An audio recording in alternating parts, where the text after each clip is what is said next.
Sigurado ka ba talagang pagkakatiwalaan mo si Russell Alonso, Nick? Kalaban pa rin siya ng kumpanya mo. May hidden agenda siya kaya niya binili ang 20% shares ng Metro Pacific. Bungad niya kay Nick na kasalukuyang nanonood lang ng evening news. Kalmadong kalmado ito, na tila ipinapaubaya na lang lahat sa kanila ni Russell ang anumang problema sa kumpanya. Matapos sila mag-usap kanina ng dating kasintahan, ay hindi na ito bumalik. Nagsabi ito sa sekretaryang si Susan na sabihing may meeting ito sa labas. Ipinagpasalamat naman niya na hindi sila nagkita maghapon. Hindi niya alam kung paano haharap dito matapos angkinin ang mga labi niya at napaluha siya sa samut-saring damdaming hatid ng halik nito. Narealize ni Russell na mali ang lahat ng ibinibintang sa kanya noon. Pero sa daming sakit na pinagdaanan niya, ay hindi niya yata kayang ibigay ang kapatawaran ngayon. Sa punto ng buhay ko ngayon, hindi ko na gustong tinanpang mga Alonso bilang kaaway Esmeralda. Pumayag si Russell na turuan ka sa pamamalakad sa Metro Pacific. Malaking bagay sa akin yon. Bakit kasang tigas ng ulo ng anak mo eh? Gusto ko nang puntahan ulit si Roger para kausapin sa huling pagkakataon. Makausap mo man siya at mapapayag, kailangan pa rin natin ng tulong ni Russell. Siya ang magpapaangat muli sa Metro Pacific. Mabigat ang loob niyang umupo sa sofa habang inaalis sa kung paano niya pakikisamahan sa araw-araw habang wala si Nick. 2 linggo din yon. Kanina pa nga lang ay nagawa na siyang halikan. Bakit ba patanggi-tanggi ka makatrabaho siya? I know you have a past, but you said you're over it already. O mahirap talagang kalimutan ng unang pag-ibig? What are you talking about? Paiwas siyang sagot. Wala siya sa mood makipagbiroan. Bago giniba ang bahay niyo sa Bataan, ay nabisita ko pang silid mo. You have a poster of Russell Alonso on your wall. Pinamulahan siya ng mukha. Galit ang namamahay sa dibdib niya, gayunman ay hindi pa rin maiwasan ang paghanga kay Russell. Kung bakit naman kasi, sandamakmak ang sex appeal ng ibinubuhos ng Diyos sa katawan nito. His masculinity has a stronger effect on women now than it did 2 years ago. Noong mga panahong nagtanga-tangahan pa ako nun. Let's talk purely business, Nick. Ano man ang iniisip mo sa amin ni Russell, kalimutan mo na. Kaya ayoko siyang mapalapit sa atin eh. Dahil gusto kong protektahan si Zach. Hindi niya kailangan malaman na nagkaroon siya ng anak sa akin. If you say so, wika naman ni Nick na hindi naniniwala. Ibibigay ko sa iyo lahat ng access sa bank account natin, pati na ang vault, pati ng mahalagang dokumento. Saan ba magiging opisina ni Russell kung magtatrabaho siya araw-araw doon? He can stay at the room next to ours. Ipalilinis ko na lang yun sa janitor bukas ng umaga. At ipapalipat kong ilang gamit sa opisinang inalisan ng isang accountant. Bago umalis si Nick kinabukasan, ay humalik pa ito at yumakap na mahigpit kay Zach. Hindi na ito pumayag na ihatid nila ng anak si Nick sa airport kung saan sasakay ito patungong New York. Nakatitig lang siya sa anak habang mahimbing pang tulog nito. Zach Nix ang buo nitong pangalan. Pagamat hindi pa niya ito napapabinyagan, hindi rin niya alam kung bakit gusto niyang idugtong ang Zach. Wala siyang balak ipakilalang anak sa mga Alonzo, pero hindi niya maitatanggi na habang lumalaki nagiging kamukha to ni Eduardo. Ma'am, anong oras po kayo papasok sa opisina? Tanong ng yaya ngayon ng anak. Tiyak na 9:00 na naman ang gising ni Zach. 11:00 na naglalaro pa sila ni Sir Nick. Baka 10 AM na lang ako umalis. Kailangan ko munang asikasuhin si Zach bago ko siya iwan. At maaga rin akong uuwi mamaya ha. Ayoko mawala ng oras sa anak ko. Patulugin mo rin siya sa hapon para nasa mood siya makipaglaro pagdating ko. Lagi naman pong nasa mood si Zach makipaglaro. Gustong-gusto nang hinaharot eh. Kapag nagliligpit ako ng mga gamit niya, nagpapapansin pa rin. Nakatawang kwento ng yaya. Totoong masayahin ng anak niya at gusto palagi ng atensyon. Bagay na ayaw niyang ipagkait, kaya gusto niyang umuwi ng maaga at huwagugulin ang buong araw sa opisina. Hindi niyo ho ba isasama sa office? Ang sabi ni Sir Nick, pwede naman kami doon dahil malaki ang silid niya. Wag muna sa ngayon. Maraming trabaho sa opisina. Hindi ko rin siya maaasikaso. Sigurado siyang makikilala ni Russell ang anak kapag nagkita ang dalawa. Kapag binilang din ito ang buwan ay mas lalong hindi niya yung pwedeng itanggi. Alas 10 ay sinundo siya ng driver ni Nick na galing sa airport. Pagdating niya sa opisina ay kanina pa raw si Russell doon na kung ano-anong inuusisa sa mga empleyado. Maagang nagsusumbong ang mga staff nila sa accounting department. Mabilis niyang ipinatawag si Russell na ngayon ay sa ibang departamento naman daw nag-uusisa. Pagpasok nito sa silid ay inilak pa nito ang pinto na ikinataas ng kilay niya. Umupo siya sa swivel chair ni Nick na tila gustong isuksok ang sarili doon. Dahan-dahang humakbang si Russell palapit sa kanya, dala ang malalim nitong mga titig. Nanatili itong nakatayo sa harap ng mesa na tila gustong ipagmalaki kung gaano ito katangkad at kagandang lalaki. Nakangiti na ito ulit. Wala na ang lungkot na nasa mga mata nito nang sabihin niyang mahal niya si Richard at ito na ang huling lalaking mamahalin niya. Good morning, sweetheart. Congratulate me for being an efficient employee. Alas 8 pa lang andito na ako. At nagrereklamo mga empleyado dahil pinakikialaman mo daw ang mga trabaho nila. Iniwas niya ang mata kahit hindi niya alam kung saan ibabaling ang paningin. Parang gusto niyang lumubog sa kinauupuan. I'm also the owner of this company. May karapatan akong pakaalaman ng anumang papeles na may kinalaman sa pag-aari ko. Sinik pa rin ang kinikilala nilang amo, Mr. Alonzo. You are stranger to them. Ipinakilala ko ng sarili ko, pero panayang iwas nila sa mga tanong ko. One employee even scolded me when I asked for bank statements. Remind me to fire that woman within the day because I won't tolerate her behavior. Tatanggalan mo ng trabaho? Kaya pumayag si Nick na magkapasok ka sa Metro Pacific ay para tulungan siyang maibangon na kumpanya, Mr. Alonzo. Hindi ang tanggalan sila ng trabaho. Will you stop calling me Mr. Alonzo? My name is Russell Esmeralda. There is no need for formalities because we were not strangers. We are not friends either. Pagtatama niya, hindi niya gustong isipin nito na dapat ay mapalagay sila sa isa't isa. But we used to be lovers. Isang irap ang pinakawalan niya. Hindi nakaligtas sa mga mata niya nang bumaba ang tingin nito sa dibdib niya. Kung bakit naman kasi nagpasya na naman siya magsuot ng blusang halos kita na ang pisngi na malusog niyang dibdib. Kung ako yung tatanungin, hindi ako sang-ayon sa pagpapapasok ni Nick dito sa iyo, Mr. Alonzo. Buo ang loob niyang wika. Kung hindi mo irerespeto mga tao dito, ako at lalong asawa ko, mabuti pang kayo na lang ni Nick ang mag-usap. Wala akong pakialam kung magsara Metro Pacific kapag hindi kayo nagkasundo ng asawa ko. Pero hindi na rin ako makikialam dito. We live a simple life in America. Until Nick asked me to help in run his business, hindi ako magdadalawang isip na bumalik doon kung kinakailangan. Natigilan ito, bagamat alam niyang may gusto tong sabihin. Gumalaw ang Adam's apple nito bago marahang tumango. You are my husband's business partner.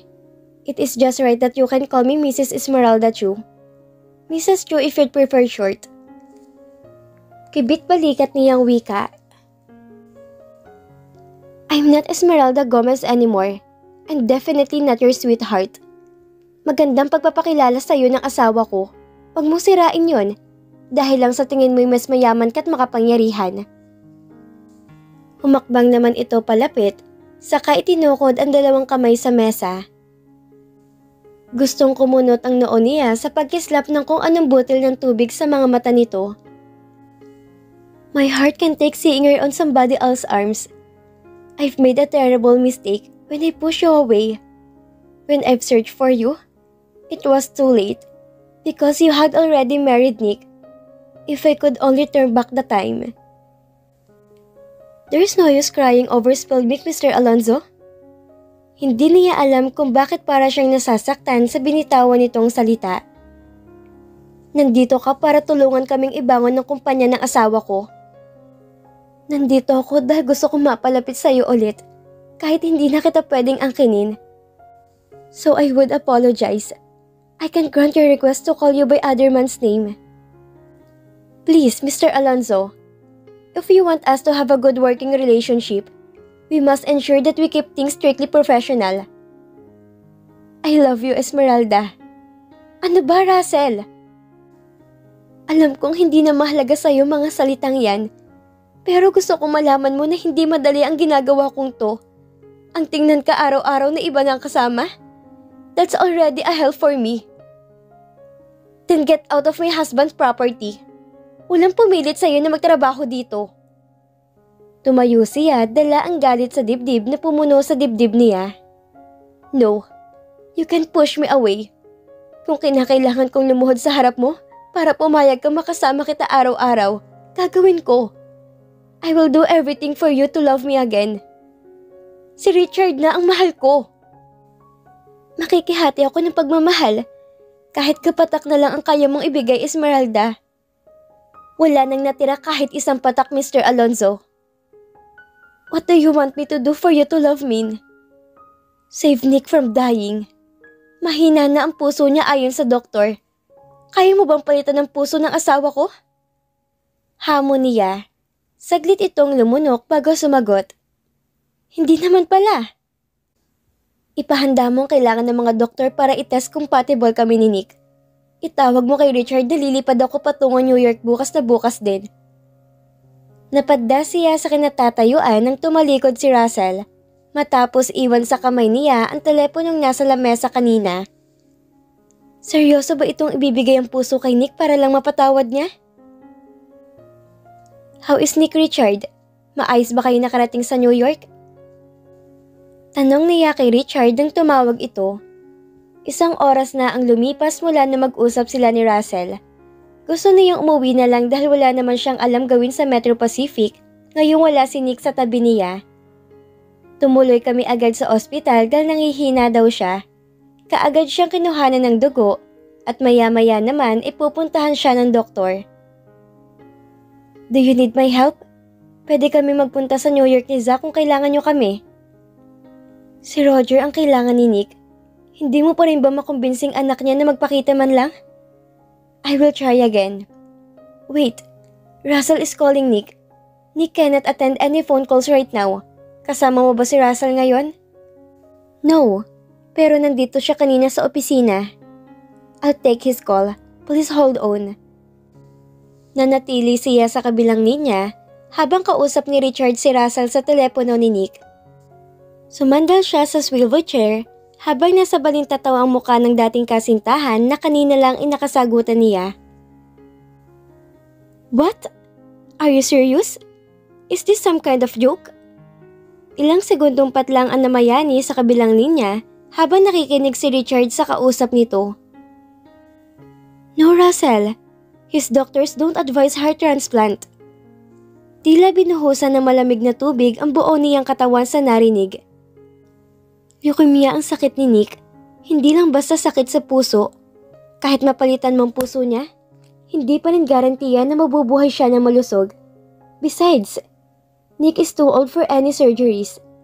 Saan nanggaling ang ideyang kailangan ni Nick ng heart transplant? Tumayo siya saka lumabas ng silid. Ni hindi niya alam na tututuhanin ni Russell ang sinabi kanina. Wala ito sa silid na katabi ng opisina ni Nick. Nang ipagtanong niya sa empleyado, ay umalis daw ito sa opisina ng Metro Pacific kanina, pangpalabas ang opisina niya. Hindi sana makakalabas ang anumang impormasyon tungkol sa sakit ni Nick, Russell. He trusts you, so I might as well trust you too. Narinig niyang wika ni Richard sa kausap. Yes, you may visit him here in New York anytime. Pero mas gusto siguro ni Nick na gugulin mo mga oras mo sa pagtrain kay Esmeralda. Ang Metro Pacific na lang inaalala niya, kaya 2 linggo lang kaming namamalagi dito. Kapag nakita niyang maayos na napapalakad ang kumpanya niya, ay mapapapayag ko siyang hindi na muna kami uuwi. Nick needs to attend his medication and avoid anything that would cause stress. Natapos ang pag-uusap ng dalawa nang wala siyang nabitawang salita. Gusto niyang kausapin si Russell pero wala naman to sa opisina. Kakausapin ko ulit si Roger. Baka pumayag na siyang puntahan niya ang tatay niya. Why is it so hard for him to forgive his father? I understand Nick made a mistake. Pero wala na ba tagang room for forgiveness ngayon? Hindi na uso? I've been through a lot also. But I don't hold any grudges against anyone. Ganun lang talaga ang buhay. May kanya-kanyang pagsubok. Siya lang ba ang batang iniwan ng ama? Ang batang lumaki sa hirap? Yes, I know. I will talk to Roger again. And we'll see if I could convince him this time. At ano na naman ang pumasok sa isip ni Russell para idonate ang puso niya kay Nick kung kinakailangan? He is dying too? Out of his mind maybe? Paiwas niya ang sagot. I don't understand. They used to treat each other like enemies. Ngayon iaalay niyang buhay niya para kay Nick? That guy must be crazy. Don't mind him. Baka kulang lang yun sa pansin. Sabihan mo ako kapag pwede ko na makausap si Nick. Baka namimiss niya na kami ni Zach. I will. Kapag napag-aralan mo ng mabuti kung paano magpatakbo ng kumpanya, kayo na lang ni Zach ang lumipad patungo dito. Napapagod na si Zach sa paruan pa rito sa Maynila at New York. Hindi niya tiyak kung kaya niya mamahala ng isang malaking kumpanya. Pagiging isang sekretary lang naman ang pangarap niya noon. Kung hindi lang siya tumatanaw ng utang na loob kay Nick, ay mas gusto niyang bumalik sa Amerika at mamuhay ng tahimik doon. Ngayon ay nagugulo ang mundo niya. Bukod sa maraming responsibilidad sa kumpanya, hindi na rin siya nakakatulog ng maayos sa gabi, kakaisip kung paano iwasan si Russell. Nagpasa siyang tawagan na lang si Roger para alisin si Russell sa isipan. Kailangan niyang makumbinse ang anak ni Nick kahit bisitahin man lang nitong ama sa Amerika. I'm busy today. What do you want? Kaagad nitong bungad sa kanya. Nick is back in New York for a serious medication. Hindi mo ba talaga pupuntahan ng tatay mo? Nandoon na si Richard. Richard is his doctor. He needs his son. Talaga bang hindi mo bubuksan ang puso mo sa pagpapatawad? My God, Roger. Talaga bang gusto mong dalhin ni Nick ang galit hanggang sa hukay niya? I'm not the bad guy here, Esmeralda. Oo na. Si Nick na ang masama. He abandoned you and paid your mother to stay away from him. Pero nagsisisi na siya. At hindi naman niya hinihiling na patawarin mo siya kaagad. Ang hinihingi lang naman niya ay makasama ka at makabawi sa pagkakamali niya sa'yo. Hindi ka naman niya pinipilit na patawarin mo siya kaagad. Maswerte ka nga. Dahil sa huling sandali magkakaroon ka pa rin ng pagkakataon na bumawi si Nick at itama yung pagkakamali niya. Not everyone had the opportunity that you do. Fine. Where is he? Biglang huminto ang tibok ng dibdib niya sa sagot ni Roger. Totoo bang gusto na nitong puntahan si Nick? Nasa New York nga, nagpapagamot. Wala akong pambili ng tiket. Hindi na kumikitang negosyong itinayo ko. Nakaramdam siya ng kasiyahan. Hindi dahil sa pagkabigo ni Roger, kung hindi dahil matutuwang tiyak si Nick. Baka bumalik ulit ang kalusugan nito kapag nakamit na ng tuluyan ang pagkapatawad ni Roger. I will pay for your ticket. You can stay in New York for 2 weeks so that you will have enough time to be with your father. Ang bait naman ng stepmom ko. Ang galante pa. Sarkastiko nitong wika. Hindi siya nagpatinag. Sanay na siya sa mga pasaring ni Roger na kaya niya pinakasalan si Nick ay dahil sa pera nito. Don't worry. Whatever I have is not different from yours. Ikaw lang naman ang tumatanggi pa sa katotohanang iiwan sa'yo ni Nick ang 30% shares dito sa Metro Pacific at ilan pa sa mga ari-arian niya. When do you want to fly? The day after tomorrow. May mga aasikasuhin pa ako dito bago ko iwan ang trabaho ko sa loob ng 2 linggo. Kailan bang punta niyo sa New York? Hindi ba pwedeng sumabay na lang sa'yo? Napigil ang pagsagot niya sa pagbukas ng pinto ng opisina ni Nick.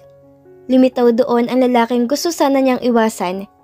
Hindi lang niya alam kung paano. Esmeralda, are you still there? Tanong ni Roger sa kabilang linya. Yes, I don't know. Wala pa akong plano sa ngayon dahil iniwan sa akin ng asawa kong maraming trabaho dito sa Metro Pacific. Asawa? Sa tagal na nating pag-uusap, ngayon ko lang yata narinig na sinabi mong asawa mo si Papa. Palagi mong sinasabi na pinakasalan niyo lang yung isa't isa para sa magkaiba niyong dahilan. Hindi niya pinansin ang pasaring ni Roger. Marami pa siyang gustong sabihin pero nakikinig si Russell sa pag-uusap nila. Ayaw niyang ipaalam dito ang anumang sekretong may kinalaman kay Nick.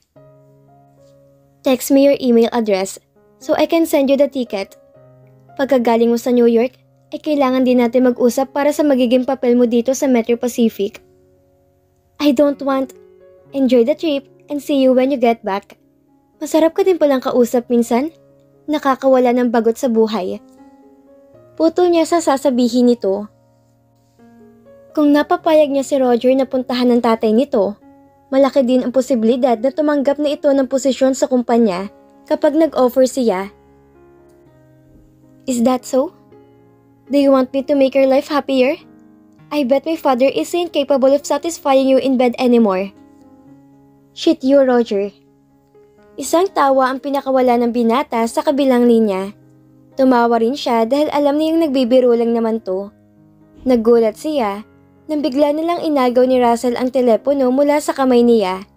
Pinatay iyon saka inihagis sa mesa. Bored ka na pala. Hindi mo pa simulan ng trabaho. Hindi ba't ang gusto ni Nick matuto ka kaagad? I don't know where to start. Sanay kasi ako nandito yung asawa ko. Casual niyang sagot kahit naiilang siya. Pabango pa lang ni Russell ay nanlalambot na ang tuhod niya. Don't worry, I'm here now. I promise Nick that I will take care of you. I don't need anyone to take care of me, except my husband. Ang kumpanya lang ang pinagkakatiwala ni Nick sa'yo, Mr. Alonzo. Nakipit-balikat lang ito bago umupo sa harap niya at kumuha ng ballpen at papel. Maraming problema sa Metro Pacific na kailangan mabigyan ng solusyon. I want to appoint myself at the acting CEO of the meantime while you are under training. Kaalis pa lang ni Nick, kinuha mo agad ang posisyon ng asawa ko? Sarkastiko niyang pahayag. Hindi siya pinansin ni Russell dahil abala to sa pagsulat ng kung ano-ano sa papel. You need to take care of the finance department because I don't trust your people. Salba kayo ng salba sa mga empleyado nyo, pero sila pala mismo nagpapalubog sa kumpanya. May mga accountants na matagal na nagtatrabaho kay Nick.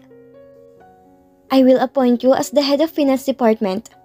Wala maglalabas ng pera na walang pahintulot mo. Did Nick assign you as signatories of all documents and check while he's away? Yes. Good.